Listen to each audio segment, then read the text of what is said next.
fact that the NDP is going to raise corporate taxes from 15 to 17%. To make a lot of that money back that the federal treasury needs to spend on programs like good quality affordable childcare, like improving our healthcare system, like kickstarting the green economy that we need.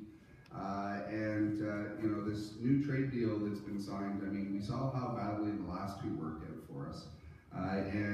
We've heard already that the compensation being offered in this trade deal is over over $5.3 billion. And that's after one day. That already costs more than the NDP's entire childcare commitment. How much is this going to cost our economy down the road? We need to oppose trade deals that allow investor state provisions that allow companies to sue governments when they want to clean up their air and their water, and it prevents them from making profit from pillaging our natural resources. We need to actually empower workers. We need to raise their standard of living. We need to make sure that wages aren't stagnated in this country anymore. And we need to do a lot more here at home in the community too. We have some fantastic organizations that are just stretched to the limit.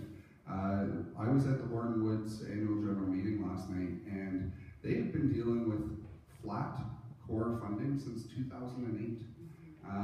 So they are not able to provide cost of living increases to their staff. They have to rely more on fundraising and more on volunteers. And we just had earlier this week, well, a week ago, a travesty happened in the community, the Second Base Youth Shelter, which was slated to shut down October 20th. Apparently shut down October 1st. You know, this is the only 60 shelter beds for young people in our community that exist between downtown Toronto and Ajax.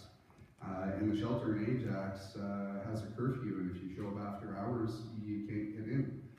This is a 24-hour-a-day run facility. We also have a fantastic women's shelter in this riding called Dr. Ross's Healing Place that, you know, I mean, they do incredible work there with very, very limited funds. We as a society are not doing a very good job of taking care of the most vulnerable, whether they be First Nations, whether they be kids and women in our communities.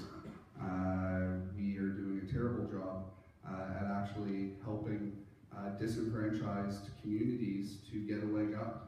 And then, I mean, they're paid list service too, or they're told that, you know, you know, violence against women is happening because of rap music and because of absentee dads. You know, this is code for some communities, and it has no place in civil discourse in our society, and we need to move beyond that. And we need to move beyond attacks on our civil liberties and attacks on minorities and racialized groups with things like carding.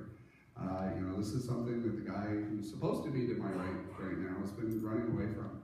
But I'll say this in this campaign, and for as long as he wants to be around and involved in our community, if racialized